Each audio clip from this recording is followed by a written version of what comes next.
Chapitre 96 lu par Michel. Comment Sancho Panza fut conduit à son gouvernement et de l'étrange aventure qui arriva dans le château à Don Quichotte. Cide Hamet, dans l'original de cette histoire, mit, dit-on, à ce chapitre un exorde que son interprète n'a pas traduit comme il l'avait composé. C'est une espèce de plainte que le mort s'adresse à lui-même pour avoir entrepris d'écrire une histoire aussi sèche et aussi limitée que celle-ci, forcé qu'il est d'y parler toujours de Don Quichotte et de Sancho, sans oser s'étendre à d'autres digressions, ni entremêler les épisodes plus sérieux et plus intéressants. Il ajoute qu'avoir l'intelligence, la main et la plume toujours occupées à écrire sur un seul personnage et ne parler que par la bouche de peu de gens, c'est un travail intolérable, dont le fruit ne répond point aux peines de l'auteur, que, pour éviter cet inconvénient, il avait usé d'un artifice dans la première partie en y intercalant quelques nouvelles, comme celle du curieux malavisé et du capitaine captif, qui sont en dehors de l'histoire, tandis que les autres qu'on y raconte sont des événements où figure Don Quichotte lui-même, et qu'on ne pouvait dès lors passer sous silence.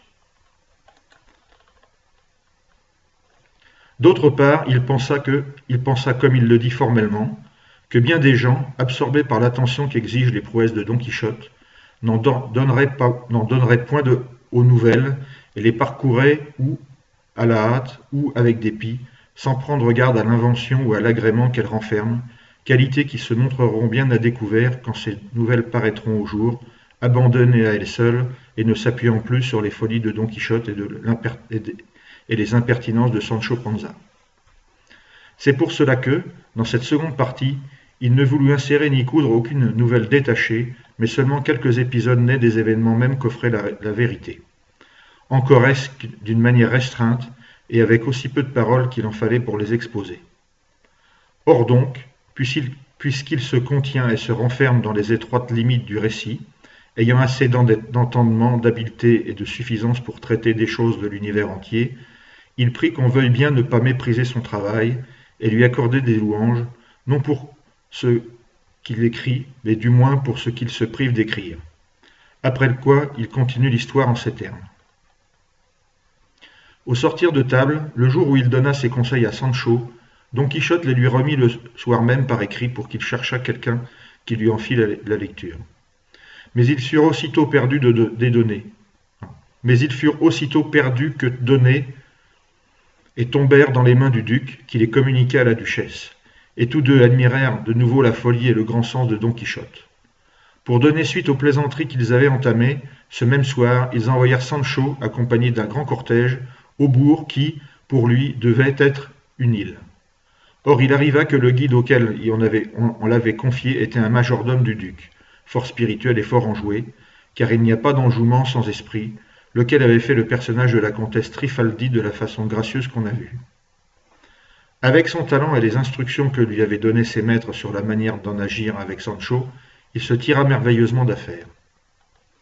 Il arriva de même qu'aussitôt que Sancho vit ce majordome, il reconnut dans son visage celui de la Trifaldi, et se tournant vers son maître, « Seigneur, dit-il, il faut, ou que le diable m'emporte d'ici, en juste et en croyant, ou que votre grâce avoue que la figure de ce majordome du duc, que voilà, est la même que celle de la Doloride. » Don Quichotte regarda attentivement le majordome, et quand il l'eut bien regardé, il dit à Sancho, « Je ne vois pas, Sancho, qu'il y ait de quoi te donner au diable, ni en juste ni en croyant, et je ne sais trop ce que tu veux dire par là. De ce que le visage de la Doloride soit celui du majordome, ce n'est pas une raison pour que le majordome soit la Doloride. S'il l'était, cela impliquerait une furieuse contradiction. Mais ce n'est pas le moment de faire à cette heure ces investigations, car ce serait nous enfoncer dans d'inextricables labyrinthes. Crois-moi, ami, nous avons besoin tous deux de prier notre Seigneur, du fond de l'âme, qu'il nous délivre des méchants sorciers et des méchants enchanteurs. « Ce n'est pas pour rire, Seigneur, répliqua Sancho. Je l'ai tout à l'heure entendu parler, et il me semblait que la voix de la Trifaldi me cornait aux oreilles. C'est bon, je me tairai, mais je ne laisserai pas d'être dorénavant sur mes gardes pour voir si je découvre quelque indice qui confirme ou détruise mes soupçons. Voilà ce qu'il faut que tu fasses, Sancho, reprit Don Quichotte. Tu m'informeras de tout ce que tu pourras découvrir sur ce point et de tout ce qui t'arrivera dans ton gouvernement. Enfin, Sancho partit, accompagné d'une foule de gens. Il était vêtu en magistrat, portant par-dessus sa robe un large gaban de camelot fauve et, sur la tête, une montera de même étoffe. Il montait un mulet, à l'écuyère, et derrière lui, par ordre du duc, marchait le grison, paré de harnais en soie et tout flambant neuf. De temps en temps, Sancho tournait la tête pour regarder son âne, et se plaisait tellement en sa compagnie qu'il ne se fut pas troqué contre l'empereur d'Allemagne. Quand il prit congé du duc et de la duchesse, il leur baisa les mains, puis il alla prendre la bénédiction de son seigneur, qui la lui donna les larmes aux yeux, et que Sancho reçut avec des soupirs étouffés comme un enfant qui sanglote. Maintenant, lecteur aimable, laisse le bon Sancho aller en paix et en bonne chance, et prends patience pour attendre les 2 vers de bon sang que tu feras, en apprenant comment il se conduisit dans sa magistrature. En attendant, contente-toi de savoir ce qui arriva cette nuit à son maître. Si tu n'en ris pas à gorge déployée, au moins tu en feras, comme on dit, grimace de singe, car les aventures de Don Quichotte excitent toujours ou l'admiration ou la gaieté. On raconte donc qu'à peine Sancho s'en était allé, Don Quichotte sentit le regret de son départ et sa propre solitude, tellement que, s'il eût pu révoquer la mission de son écuyer et lui ôter le gouvernement, il n'y aurait pas manqué. La duchesse s'aperçut de sa mélancolie, et lui demanda le motif de cette tristesse. Si c'est, dit-elle, l'absence de Sancho qui la cause, j'ai dans ma maison des écuyers, des duègnes et de jeunes filles qui vous serviront au gré de vos désirs. Il est bien vrai, madame, répondit Don Quichotte, que je regrette l'absence de Sancho, mais ce n'est point la cause principale de la tristesse qui se lit sur mon visage. Des politesses et des offres nombreuses que votre Excellence veut bien me faire, je n'accepte et ne choisis que la bonne volonté qui les dicte. Pour le surplus, je supplie votre Excellence de vouloir bien permettre que, dans mon appartement, ce soit moi seul qui me serve. Oh, pour le coup, seigneur Don Quichotte, s'écria la duchesse, il n'en sera pas ainsi. Je veux vous faire servir par 4 jeunes filles, choisies parmi mes femmes, toutes 4 belles comme des fleurs. Pour moi, répondit Don Quichotte, elles ne seraient point comme des fleurs, mais comme des épines qui me piqueraient l'âme. Aussi, elles n'entreront pas plus dans mon appartement, ni rien qui leur ressemble, que je n'ai des ailes pour voler. Si votre grandeur veut bien continuer à me combler, sans que je les mérite, de ces précieuses faveurs, qu'elle me laisse démêler mes flûtes comme j'y entendrai, et me servir tout seul à huis clos. Il m'importe de mettre une muraille entre mes désirs et ma chasteté, et je ne veux point perdre cette bonne habitude pour répondre à la libéralité dont votre Altesse veut bien user à mon égard. En un mot, je me coucherai plutôt tout habillé que de me laisser déshabiller par personne. Assez, assez, seigneur Don Quichotte, repartit la duchesse. Pour mon compte, je donnerai l'ordre qu'on ne laisse entrer dans votre chambre, je ne dis pas une fille, mais une mouche. Oh, je ne suis pas femme à permettre qu'on attende à la pudeur du seigneur Don Quichotte. Car, à ce que j'ai pu voir de ses nombreuses vertus, celle qui brille avec le plus d'éclat, c'est la chasteté. Eh bien, que votre grâce s'habille et se déshabille en cachette et à sa façon, quand et comme il lui plaira. Il n'y aura personne pour y trouver à redire. Et dans votre appartement, vous trouverez tous les vases nécessaires à celui qui dort porte close, afin qu'aucune nécessité naturelle ne vous oblige à l'ouvrir. Vive 1000 siècles la grande Dulcinée de Toboso, et que son nom s'étende sur toute la surface de la terre, puisqu'elle a mérité d'être aimée par un si vaillant et un si chaste chevalier. Que les cieux compatissants versent dans l'âme de Sancho Panza, notre gouverneur, un vif désir d'achever promptement sa pénitence, pour que tout le monde recouvre le bonheur de jouir des attraits d'une si grande dame. Don Quichotte répondit alors, « Votre hôtesse a parlé d'une façon digne d'elle, car de la bouche des dames de haut parage, aucune parole basse ou maligne ne peut sortir. Plus heureuse et plus connue sera Dulcinée dans le monde, et pour avoir été louée de votre grandeur, que par toutes les louanges qui pourraient lui décerner les plus éloquents orateurs de la terre. » Trêve de compliments, seigneur Don Quichotte, répliqua la duchesse.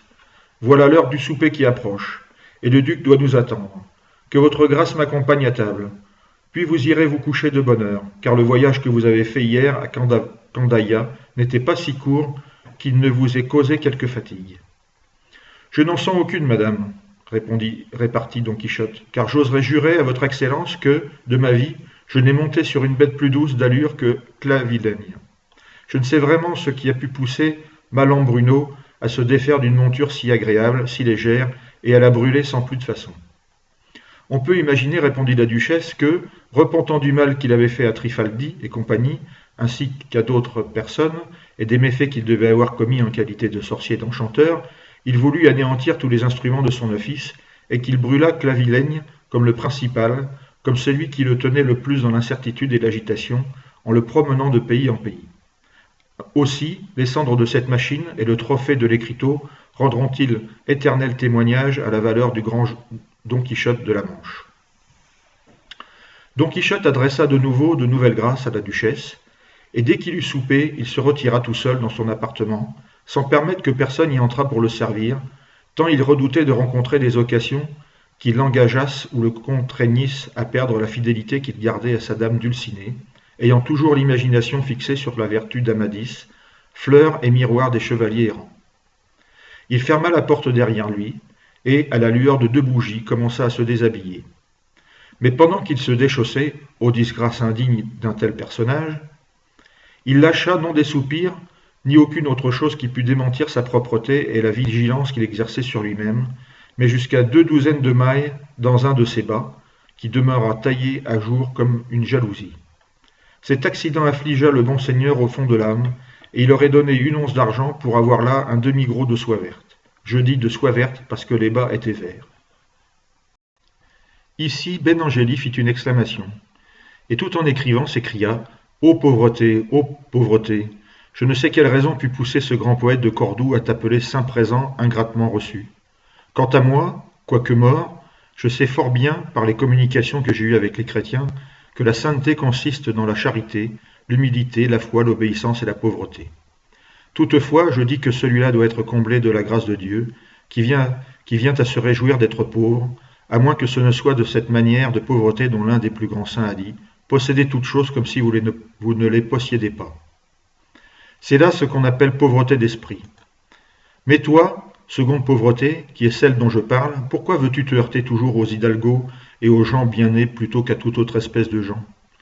Pourquoi les obliges-tu à mettre des pièces à leurs souliers, à porter à leurs pourpoints des boutons dont les uns sont de soie, les autres de crin et les autres de verre? Pourquoi leurs collets sont-ils la plupart du temps chiffonnés comme des feuilles de chicorée et percés autrement qu'au moule, ce qui fait voir que l'usage de l'amidon et des collets ouverts est fort ancien?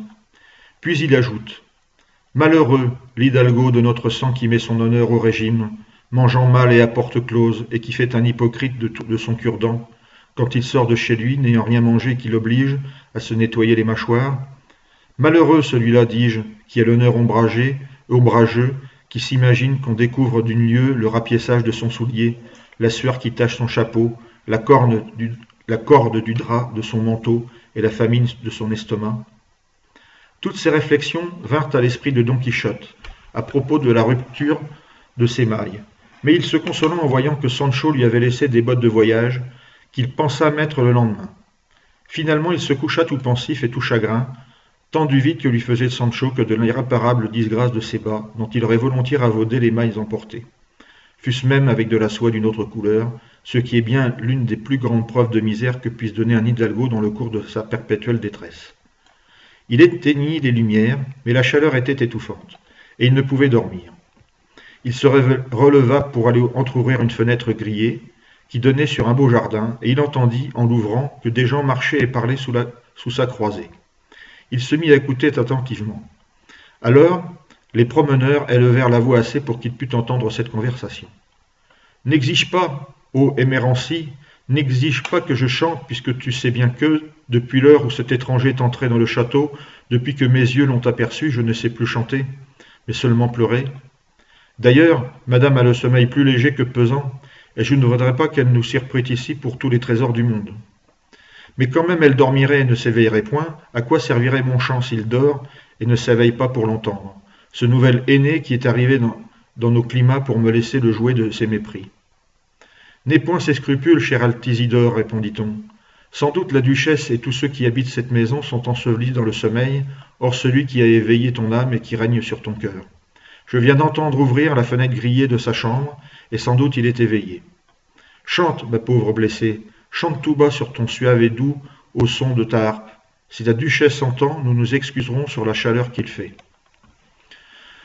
Ce n'est point cela qui me retient, ô Émérancy, répondit Altisidore. C'est que je ne voudrais pas que mon chant découvrît l'état de mon cœur, et que ceux qui ne connaissent pas la puissance irrésistible de l'amour me prissent pour une fille capricieuse et dévergondée. Mais je me rends, quoi qu'il arrive, car mieux vaut honte sur le visage que la tache dans le cœur.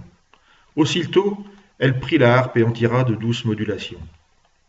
Quand Don Quichotte entendit ces paroles, cette musique, il resta stupéfait, car au même instant sa mémoire lui rappela les aventures infinies, dans le goût de celle-là, de fenêtres grillées, de jardins, de sérénades, de galanteries et d'évanouissements, qu'il avait lues dans ses livres creux de chevalerie errante. Il s'imagina bientôt que quelque femme de la duchesse était éprise d'amour pour lui, et que la pudeur la contraignait à tenir sa passion secrète. Il craignait qu'elle ne parvînt à le toucher, et il fit en son cœur un ferme propos de ne pas se laisser vaincre. Se recommandant avec ardeur et dévotion à sa dame Dulcinée du Toboso, il résolut pourtant d'écouter la musique, et, pour faire comprendre qu'il était là, il fit semblant d'éternuer, ce qui réjouit fort les deux donzelles, qui ne désiraient autre chose que d'être entendues de Don Quichotte. La harpe d'accord et la ritournelle jouée, Altisidore chanta ce romance. Ô toi qui es dans ton lit, entre des draps de toile de Hollande, dormant tout de ton long, du soir jusqu'au matin, chevalier le plus vaillant qu'ait produit la Manche, plus chaste et plus pure que l'or fin d'Arabie, écoute une jeune fille bien éprise et mal payée de retour, qui à la lumière de tes soleils se sent embraser l'âme. Tu cherches les aventures et tu causes les mésaventures d'autrui, tu fais des blessures et tu refuses le remède pour les guérir. Dis-moi, valeureux jeune homme, que Dieu te délivre de toute angoisse. Es-tu né dans les déserts de la Libye ou sur les montagnes de Jacca? Des serpents t'ont-ils donné le lait? As-tu par hasard eu pour gouvernante l'horreur des forêts et l'âpreté des montagnes? Dulcinée, fille fraîche et bien portante, peut se vanter d'avoir approvisionné un tigre, une bête féroce. Pour cet exploit, elle sera fameuse depuis le Hénarès jusqu'au Jarama, depuis le Tage jusqu'au Manzanares, depuis la Puézerga jusqu'à l'Arlanza. Je me troquerai volontiers pour elle, et je donnerai en retour une robe, la plus bariolée des miennes, celle corne des franges d'or. Oh, quel bonheur de se voir dans tes bras, ou du moins près de ton lit, te grattant la tête et t'enlevant la crasse. Je demande beaucoup, et je ne suis pas digne d'une faveur tellement signalée. Je voudrais seulement te chatouiller les pieds, cela suffit à une humble amante. Oh, combien de raidiesies je te donnerai, combien d'escarpins garnis d'argent, de chausses en damas, de manteaux en toile de Hollande. Combien de fines perles, grosses chacune comme une noix de Galles, qui, pour n'avoir point de pareilles, seraient appelées les uniques. Ne regarde point du haut de ta roche tarpéienne, l'incendie qui me dévore, ô Manchois, Néron du monde, et ne l'excite point par ta rigueur. Je suis jeune, je suis vierge tendre, mon âge ne passe pas 15 ans, car je n'en ai que 14 et 3 mois, et je jure en mon âme et conscience. Je ne suis ni bossue ni boiteuse, et j'ai le plein usage de mes mains, de plus des cheveux comme des lys qui traînent par terre à mes pieds. Quoique j'ai la bouche en bec d'aigle et le nez un tantinet camard, comme mes dents sont des topazes, elles élèvent au ciel ma beauté. Pour ma voix, si tu m'écoutes, tu vois qu'elle égale les plus douces, et je suis d'une taille un peu plus au-dessous de la moyenne. Ces grâces et toutes celles que je possède encore sont des dépouilles réservées à ton carquois. Je suis dans cette maison demoiselle de compagnie, et l'on m'appelle Altisidore. Là se termina le chant de l'amoureuse Altisidore, et commença l'épouvante du courtisé Don Quichotte, lequel, jetant un grand soupir, se dit à lui-même « Faut-il que je sois si malheureux errant qu'il n'y ait pas une fille, pour peu qu'elle me voie, qui ne s'amourage de moi? Faut-il que là, sans pareille Dulcinée, soit si peu chanceuse, qu'on ne la laisse pas jouir en paix et à l'aise de mon incroyable fidélité? Que lui voulez-vous, reine? Que lui demandez-vous, impératrice? Qu'avez-vous à la poursuivre, jeune fille de 14 à 15 ans? Laissez-la, misérable, souffrez qu'elle triomphe et s'enorgueillisse du destin que lui fit l'amour en rendant mon cœur son vassal et en lui livrant les clés de mon âme. Prenez garde, ô troupe amoureuse, que je suis pour la seule Dulcinée de cire et de pâte molle, pour toutes les autres de pierre et de bronze. Pour elle, je suis doux comme miel, pour vous, amer comme chicotin. Pour moi, Dulcinée est la seule belle, la seule discrète, la seule pudique, et la seule bien née. Toutes les autres sont laides, sottes, dévergondées et de basse origine. C'est pour être à elle, et non à nul autre, que la nature m'a jeté dans ce monde. Qu'Altisidore pleure ou chante, que madame se désespère, j'entends celle pour qui l'on me gourma, si bien dans le château du mort enchanté. C'est à Dulcinée que je dois appartenir, bouillie ou rôtie. C'est pour elle que je dois rester pur, honnête et courtois, en dépit de toutes les sorcelleries de la terre. À ces mots, il ferma brusquement la fenêtre, puis, plein de dépit et d'affliction, comme s'il lui fût arrivé quelque grand malheur, il retourna se mettre au lit, où nous le laisserons, quant à présent, car ailleurs, nous appelle le grand Sancho Panza, qui veut débuter avec éclat dans son gouvernement.